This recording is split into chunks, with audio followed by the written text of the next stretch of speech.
Welcome to Shades and Aspects of Hinduism, which is a regular feature on this production. This segment here is presented to us by Professor Author Mrs. Suman Chhabra. This week, Professor Chhabra presents her thoughts on cultural awareness.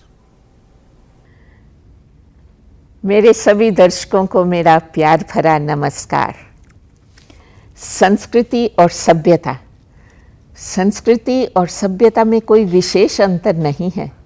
सम का अर्थ है संवारना और कृति को अर्थ है जो कुछ भी हम करते हैं, अर्थात किसी भी कर्म या व्यक्ति को संवारने की जो क्रिया होती है उसे संस्कृति कह सकते हैं। संवार कर विषयों से दूर अच्छा व्यवहार ही सभ्यता है। जैसे किसी मजदूर को खुदाई करते हुए एक हरा सा पत्थर मिला, उसने शाम को घर जाते जाते एक जौहरी को दिखाया और 20 रुपये देकर जौहरी ने खरीद लिया। उस जौहरी ने उसे पॉलिश करके रखा तो उसकी कीमत 20,000 हो गई, और जब तराश करके उसे आभूषण का रूप दिया तो उसकी कीमत 2 लाख हो गई। इसी प्रकार इस उदाहरण से प्रमाणित है कि संस्कारों से नर सभ्य हो जाते हैं। फूलों में जो स्थान सुगंध का है, फलों में जो स्थान मिठास का है, ठीक वही स्थान जीवन में सम्यक संस्कारों का भी है। ये अच्छे संस्कार ही हैं जो हमारी शारीरिक, मानसिक और आध्यात्मिक शुद्धि के साधन हैं। मन से दुर्गुणों और विषयों की दुर्गंध निकालकर उसके स्थान पर सद्गुणों को स्वीकार करना ही सभ्यता का पहला चरण है। एक भक्त राजा एक महात्मा की कुटिया पर उनके शांत वचन सुनने जाते थे, क्योंकि वहाँ से उन्हें मन की शांति मिलती थी। राजा ने उस महात्मा जी को अपने महल में आने के लिए बहुत बार आग्रह किया, किंतु महात्मा ये कहकर कि मैं आपके महल नहीं आ सकता क्योंकि मुझे वहाँ से दुर्गंध आती है। राजा को बड़ा आश्चर्य हुआ। उसने कहा, वहाँ तो सुगंध ही सुगंध है। मेरी वाटिका में बाहर फूल ही फूल हैं, यहाँ दुर्गंध का क्या काम।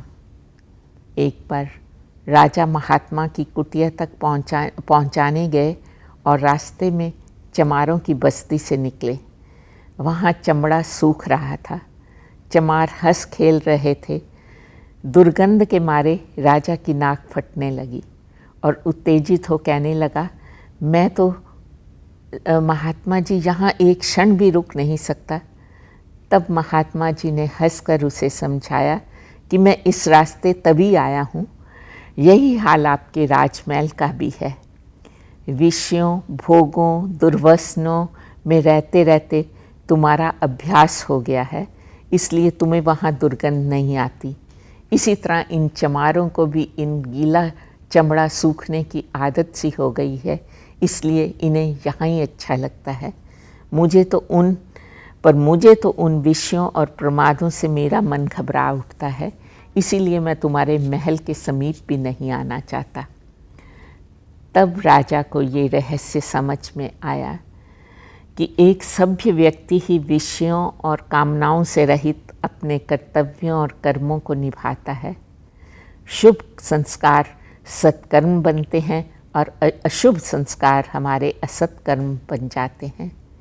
इसीलिए मानव को सदैव ध्यान रहे कि कोई भी शुभ कार्य कर रहा हूँ तो मैं निष्कपट रहूँ।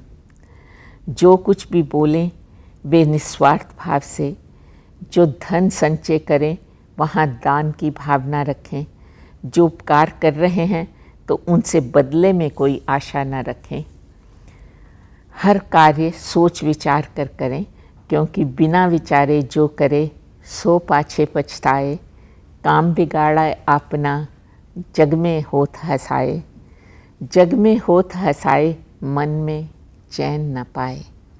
इसीलिए भगवान को सर्वस्व समझकर धर्म का पालन करते हुए जीवन निर्वाह ही करना हमारे संस्कारों और सभ्यता के चिन्ह हैं। सभी श्रोताओं का धन्यवाद करती हुई यहीं विराम लेती हूँ। धन्यवाद, नमस्कार।